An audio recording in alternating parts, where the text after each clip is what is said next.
estejam todos bem. Então, com alegria, a gente retoma aqui as nossas conversas, os nossos papos sobre família.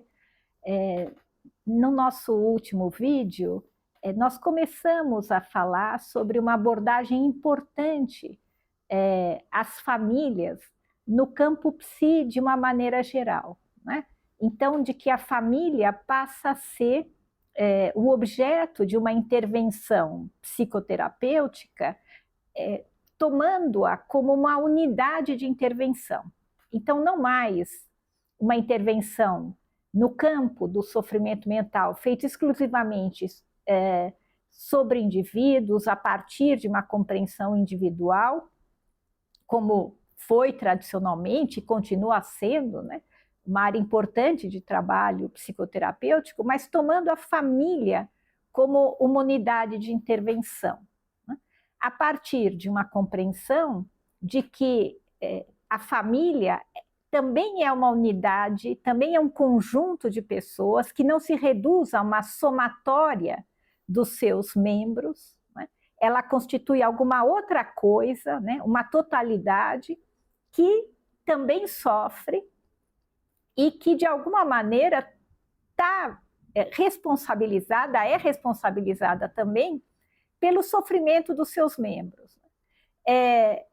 E eu procurei mostrar como, muitas vezes, a doença mental ou um membro da família que adoece, para além das suas questões individuais, que não deixam de estar presentes, muitas vezes também cumpre uma função no equilíbrio familiar, no equilíbrio da saúde mental familiar, que, de alguma maneira, tem uma importância para todo o conjunto dos membros da família. Nós falávamos, não é, sobre a figura do bode expiatório, né? Aquele sobre o qual se depositaria, né, as partes indesejadas de cada um dos membros do grupo. Então, é uma maneira de organização, não é? Não consciente, evidentemente. Então, aqui a gente já tem que trabalhar com essa ideia, né, que a psicanálise trouxe, que é muito importante na compreensão do funcionamento psíquico do grupo familiar, de que esse funcionamento, o modo como cada família funciona, é feito de elementos conscientes, é feito de regras, é feito de posicionamentos, de atitudes, de formas de educar, de crenças, de valores, de uma moralidade, não é? Mas também é fundamental, e a psicanálise trouxe muitos elementos nesse sentido, para entender que também faz parte das interações familiares, das relações familiares, dinâmicas que não são propriamente conscientes para os seus membros. Então, quando eu digo que muitas vezes a família se organiza para manter um certo equilíbrio psíquico, que não necessariamente é um bom equilíbrio, né? Ou é um equilíbrio saudável, mas é sentido como um equilíbrio necessário, né? Pode ser muitas vezes dessa forma, né? Como que sacrificando, né, vamos dizer assim, um dos seus membros, né, para que os outros possam se sentir, vamos dizer assim, livres, né, de aspectos que não reconhecem em si mesmos, né? Então, essa ideia do bode expiatório, ou quando muitas vezes se dizia até um termo que eu acho que ficou muito comprometido do ponto de vista das questões étnico-raciais, mas que tal pessoa é a ovelha negra da família, né? Então, a ideia de que a família é toda feita de ovelhinhas brancas, né? E seria uma maravilha se não fosse aquele, né, que destoa do restante, porque ou dá muito problema, ou cria transtornos, ou é uma criança, um adolescente que vai mal na escola, ou tem certos comportamentos ditos delinquenciais, né? Mas em que medida a família também não faz uso, né, de alguma maneira? Então há uma função para esse membro, né, nesse sentido de conter os aspectos, né, considerados impuros e não desejados. Acho que essa é uma reflexão importante para que cada um possa pensar sobre como, de alguma maneira, se organiza, né? Ou organiza a própria família, porque é uma convivência difícil em família e, ao mesmo tempo, as famílias cumprem essa função fundamental na vida de todos nós, seja como for que ela está constituída, seja como for o seu arranjo, ela cumpre essa função de acolhimento das nossas ansiedades. E as relações familiares são vias pelas quais nós processamos ansiedades, sofrimentos, traumas, né? E da maneira como a gente, de alguma maneira, compõe essa convivência conosco mesmos e com os outros no interior da família. Esse pessoal que eu falava no vídeo anterior, e acho que é legal até quem tiver interesse retomar, né? Que eu falava que trabalhou nessa primeira abordagem importante, chamada abordagem sistêmica. Ela é muito utilizada no campo psicoterapêutico até hoje, teve diversos desdobramentos. Abordagem sistêmica é porque pensa a família como um sistema, né? Como uma unidade, como uma totalidade, que é diferente da somatória, né? Dos seus membros, cria uma outra coisa, né? Em que as partes são pensadas nas suas relações. Foi fundamental para esses trabalhos de intervenção no campo da abordagem sistêmica levar em consideração as formas de comunicação entre os seres humanos, né? Inclusive, tem um livro que é importante que se chama A Teoria da Comunicação Humana, né? Então, por quê? Porque é justamente nas formas de comunicação, na linguagem, que é possível observar como é que essas interações acontecem, né? Então, tomando as diferentes linguagens e os padrões de comunicação no interior da família como manifestações desses padrões de relação que incluem desejos, incluem fantasias, incluem ansiedades, incluem suspeitas, medos, terrores, né? Todos eles expressos em linguagem. Então, através da linguagem, poder acessar as formas de interação e poder, inclusive, intervir e transformar essas formas de interação. Então, os autores nesse campo, os terapeutas que trabalharam nesse campo, desenvolveram uma observação que deu margem para poder detectar diversos fenômenos que eles passaram a conceituar e que eu acho importante trazer alguns deles aqui, porque a gente pode ter elementos para poder identificar padrões de comunicação, porque a comunicação é um universo de potencialidades, né? Quando nós estamos falando em comunicação humana, nós estamos falando em todo o esforço no sentido de poder transmitir uma mensagem entre duas ou mais pessoas, mas até nós conosco mesmo, né? Nós usamos a linguagem para nos pensarmos, para nos conhecermos, para identificarmos estados emocionais, demandas, necessidades em nós mesmos, né? Mas também a comunicação exatamente como a via, né, de transmissão de mensagens. E ela é muito ampla, ela contém aspectos manifestos e contém aspectos latentes.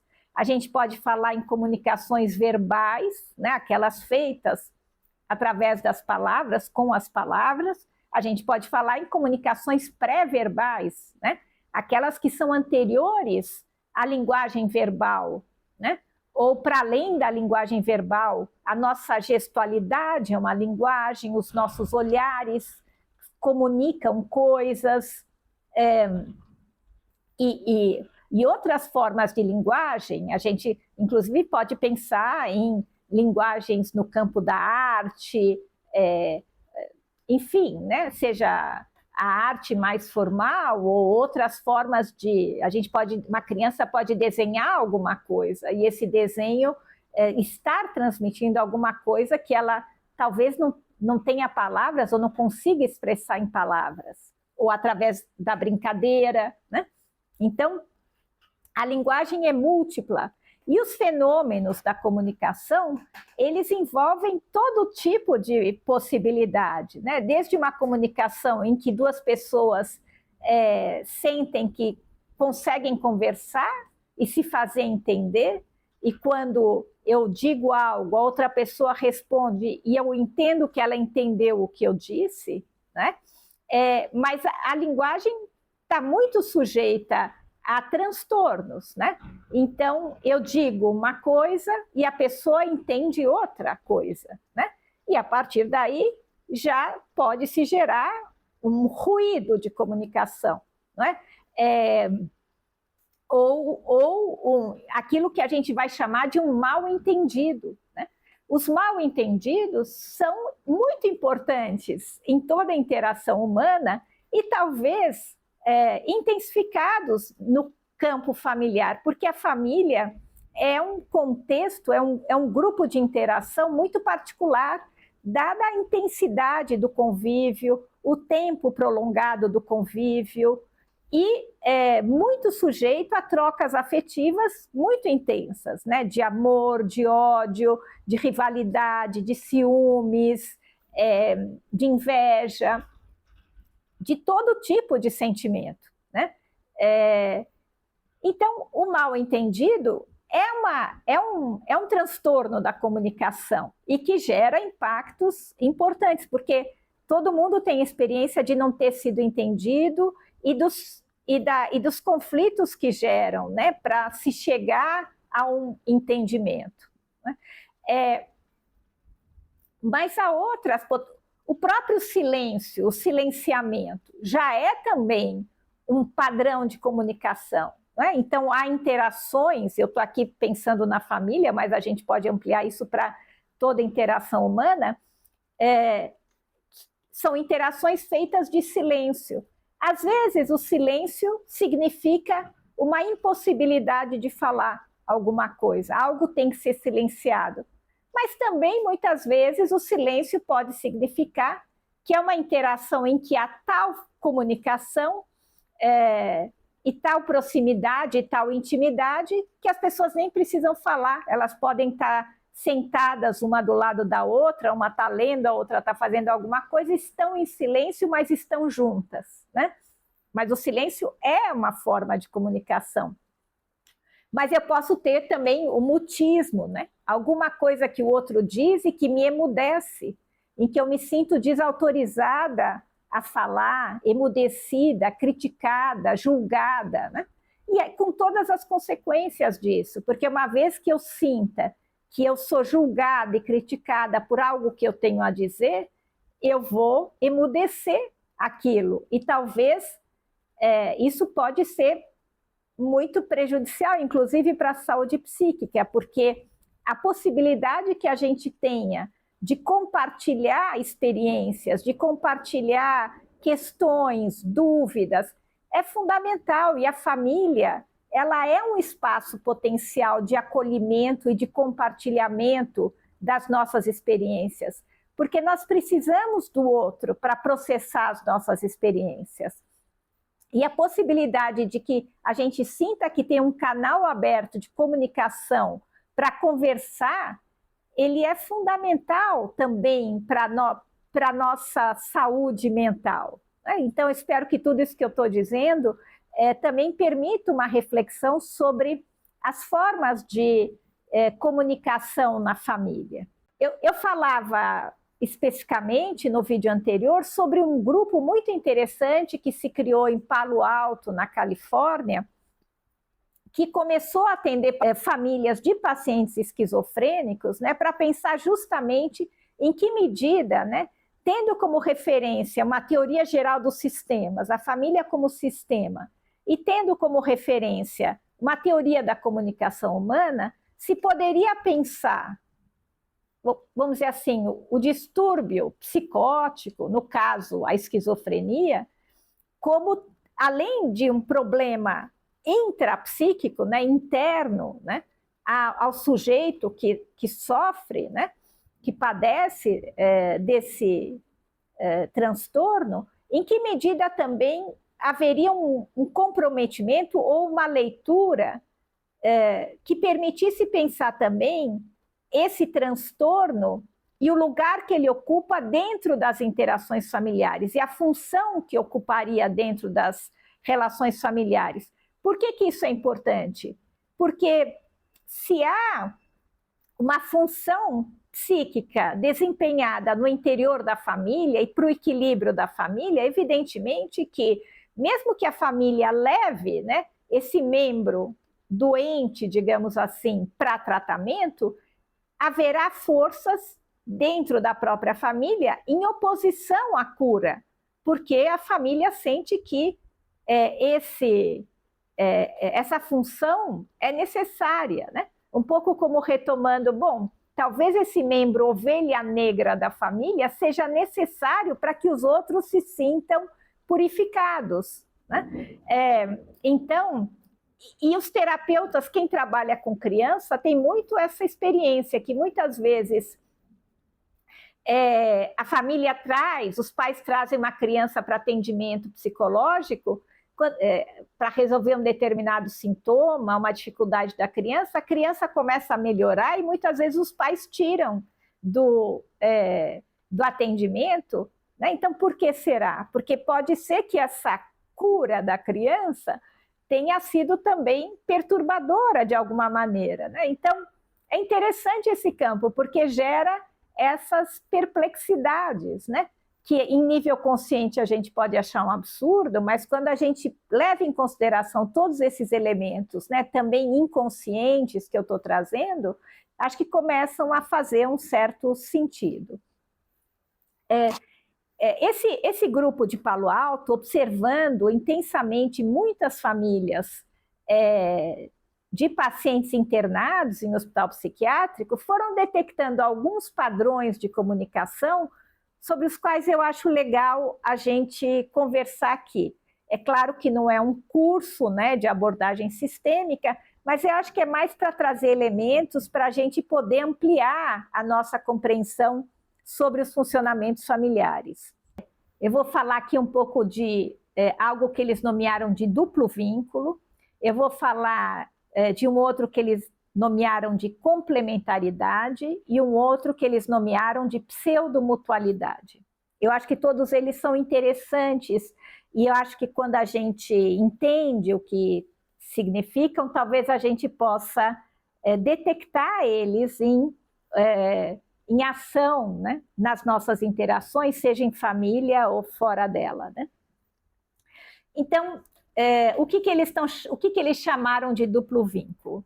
Eles observaram uma forma de comunicação, em especial dos adultos, em relação às crianças ou adolescentes e jovens, em que, na mesma comunicação, uma mensagem contraditória é feita, de tal forma que o receptor da mensagem, a criança, o jovem, não tem como integrar essas duas mensagens que estão explicitadas na mesma comunicação. Então, um exemplo que eu costumo dar é, por exemplo, a mãe que está espancando uma criança e ela diz: eu estou fazendo isso porque eu te amo, eu estou fazendo isso porque eu estou cuidando de você. Né? Isso é muito comum, inclusive em situações de violência doméstica. Quando nós conversamos, por exemplo, com homens que têm comportamentos violentos em casa, em relação à mulher, em relação aos filhos, eles têm esse discurso de que a violência é uma forma de educação, de que a mulher ou as crianças precisam apanhar para aprender.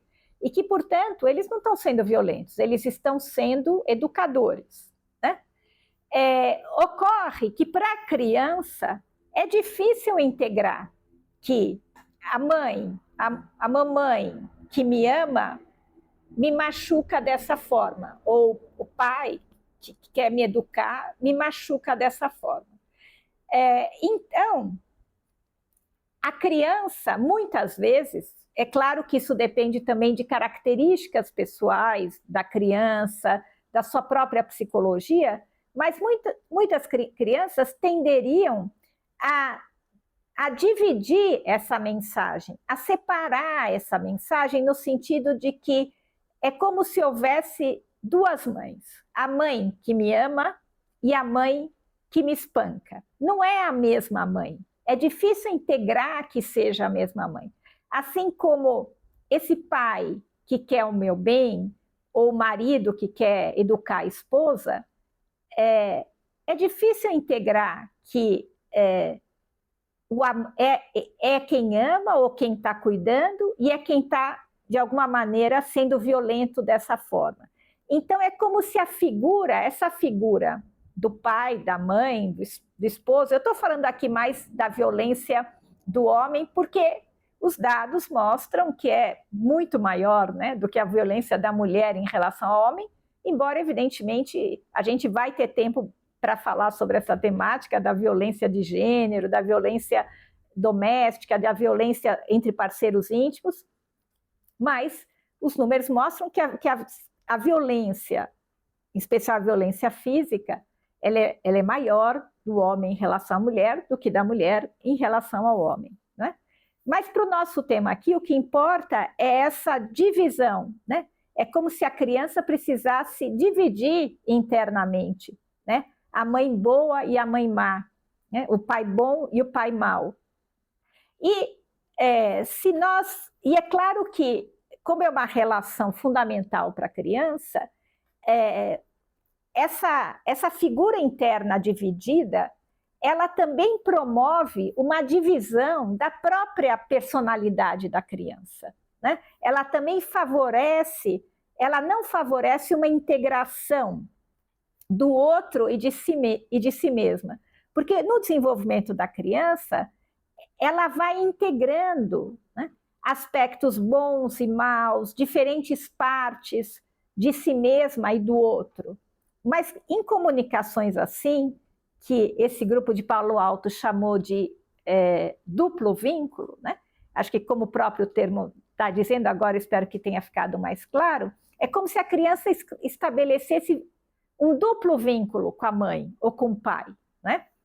E quando a gente pensa nesse transtorno mental, né, grave, que é a esquizofrenia, como o próprio nome designa, né? Esquizo, justamente, né, em grego, quer dizer divisão, né? Então, esquizofrenia é o sofrimento da divisão, da cisão, né? Para usar um termo psicanalítico. Cisão como divisão, como partição. E, então, muitas vezes a gente pode ter um tipo de delírio, um tipo de alucinação, não é? No paciente esquizofrênico, em que, de fato, é como se houvesse partes da sua experiência de vida que estão divididas, que estão separadas, que não se comunicam entre si, né? Então, o caso do paciente que pode estar num hospital psiquiátrico em condições miseráveis, né? E dizer, eu sou Napoleão Bonaparte, né? O imperador. Então, nesse sentido, não há uma interação entre as suas condições, vamos dizer assim, reais de vida, materiais, reais, de existência, e essa imagem de si mesmo, né? Que a gente nomeia de um delírio ou de uma alucinação. Os autores da abordagem sistêmica, então, vão sugerir que essa comunicação, que é feita reiteradamente, do tipo duplo vínculo, então, que é um padrão de comunicação que se dá nessas relações íntimas, numa relação de dependência, porque a criança é dependente dessa mãe e desse pai, ela não tem também como se separar, ou como se afastar, ou, né? Ela tá, vamos dizer assim, de alguma maneira enredada, presa, né? em comunicações desse tipo, né? Então, de que isso poderia contribuir para um tipo de funcionamento mental, vamos dizer assim, de tipo esquizofrênico. Eu estou falando com todo o cuidado, eu quero transmitir com todo o cuidado, porque eu não estou com isso querendo dizer que é essa comunicação que causa a esquizofrenia, mas que pode ser uma dimensão importante de compreensão do fenômeno, que agrega uma leitura, né, interessante, importante e que faz sentido quando nós pensamos em como é que se constitui, de alguma maneira, um tipo de funcionamento mental esquizofrênico. E eles, inclusive, né, lá pelos anos 50, 60 do século XX, nomearam eles cunharam o termo da mãe esquizofrenogênica, né? É verdade que naquele período chamaram de mãe também, porque basicamente estão partindo de um modelo de família em que é a mãe, basicamente, que cuida dos filhos e quem tem mais contato íntimo com os filhos, mas poderia ser um pai esquizofrenogênico. Então, a ideia de que é um tipo de comunicação que é esquizofrenogenizante, digamos assim, né? E é claro que quando se detecta esse padrão, se pode pensar em técnicas, em formas de poder intervir para que as pessoas envolvidas possam se dar conta desse tipo de comunicação e possam, eventualmente, tendo consciência disso, poder alterar esse tipo de comunicação, né? Eu falava também sobre a pseudomutualidade, né? Que é alguma coisa que eu considero que é muito frequente nas interações humanas e nas interações familiares, que é justamente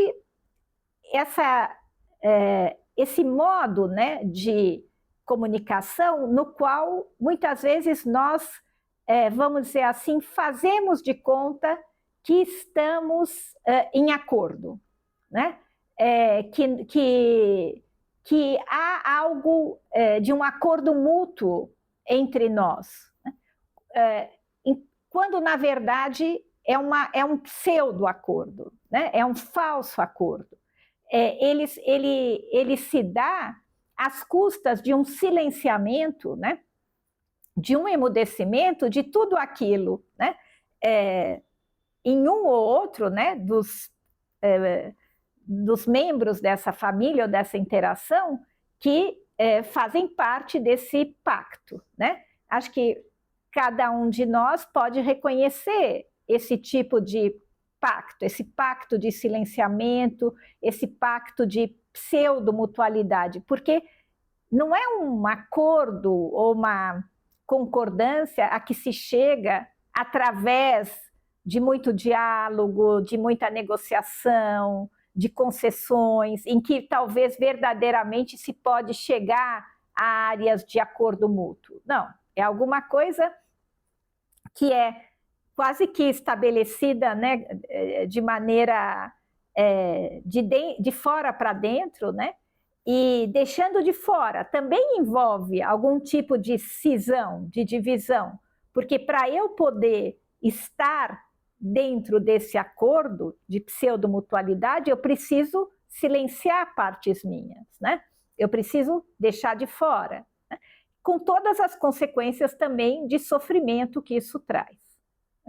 E é claro que também o trabalho no campo da abordagem sistêmica, que leva em consideração essas questões de comunicação, vai procurar, de alguma maneira, ampliar essas possibilidades de comunicação e as possibilidades de troca e de escuta na família, para que essas partes silenciadas possam ganhar expressão, possam ter espaço, possam ter voz, e os acordos mútuos poderem ser mais verdadeiros, né? Eles têm a ver com também algo que um psicanalista inglês muito interessante, chamado Winnicott, vai chamar dos falsos selves, né? O self é o si mesmo. E alguma coisa no sentido de que a gente precisa apresentar ou atuar a partir de um falso self, porque partes mais verdadeiras, digamos assim, não encontram espaço de expressão ou de acolhimento. E vocês estão vendo como isso não é um problema só individual, mas é também um problema familiar ou é um problema das instituições, né? É um grande problema das instituições a questão dos canais de comunicação, né, de maneira que as diferentes partes possam ser ouvidas. Isso, inclusive, nas grandes instituições, né? É um problema importantíssimo nas universidades. Eu sou professora numa universidade, e a questão do quanto os diferentes grupos se sentem ouvidos, podem falar e poder haver espaços de troca verdadeira, muitas vezes são questões complicadas, né? E difíceis de alcançar. Além disso, eu falava, né, de um terceiro termo que é interessante também, que é o da complementaridade, né? E que tem muito a ver com essa ideia da família como um sistema.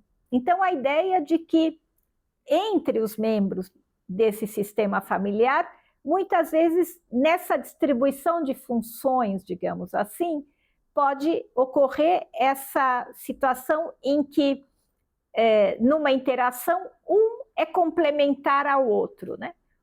Cada um desempenha um papel necessário para complementar o lugar do outro.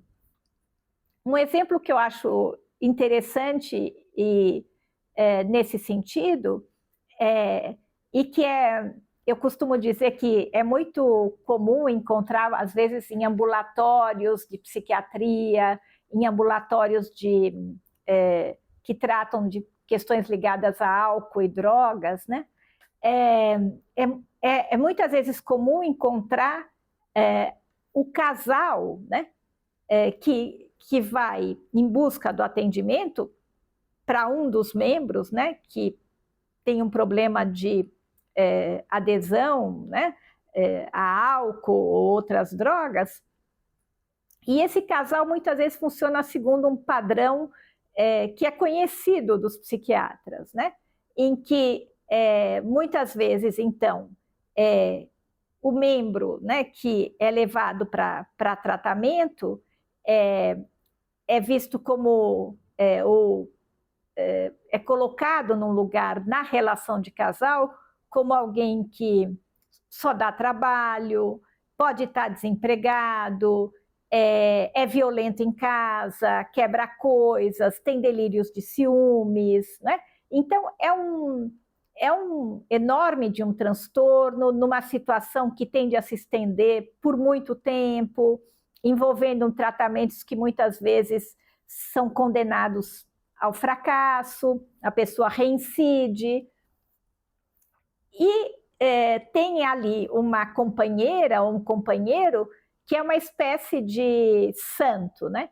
Que independente do que essa pessoa faça, está do lado, cuida, perdoa, leva para o tratamento, dá conta de bancar a casa, estruturar a casa, e as pessoas de fora muitas vezes se perguntam, mas por que essa pessoa está com aquela pessoa? Por que continuam juntos? Por que ela já não se separou dele ou dela, né? E quando a gente vai observar um pouco mais, né, esse tipo de interação que está rolando nesse casal, muitas vezes a gente vê, né, que é como se esse casal funcionasse numa complementaridade binária, digamos assim, né? Porque se ele ou ela é a pessoa doente, né, a pessoa imatura, infantil, o outro ou a outra é a pessoa madura, é a pessoa adulta, é a pessoa que é sã, né, é saudável. Mas, quando a gente lê isso, não como indivíduos separados, mas na relação que se estabelece, a gente pode começar a pensar, será que essa pessoa saudável não precisa desse sujeito doente do lado, né? Ou viciado, né? Porque, de alguma maneira, também é como se ele fosse uma espécie de depositário de todos os seus aspectos imaturos, infantis, dependentes, né? Enquanto ele ou ela pode se sentir saudável, uma pessoa é um santo ou uma santa, né? Então há todo um ganho, né, que a gente chamaria narcísico, né, um ganho pessoal em se manter nessa relação. E tanto é assim que é interessante que quem trabalha com dependência de álcool e drogas, né, e leva em consideração essa abordagem, criaram esse termo da codependência, né? É como se o parceiro do dependente fosse um codependente. Ele também precisa, de alguma maneira, disso para a manutenção do seu próprio equilíbrio mental, né? Então, eu trouxe esses exemplos aqui e esses conceitos para a gente poder ampliar a nossa visão de certos fenômenos que a gente tende a ver, né? De uma maneira muito individual e nesse sentido restrita, né? E a gente poder ampliar para poder levar em consideração essas determinações que também são do campo do casal, da família, dos grupos, né? Que acabam também sendo produtores de formas e mantenedores de formas de adoecimento, né?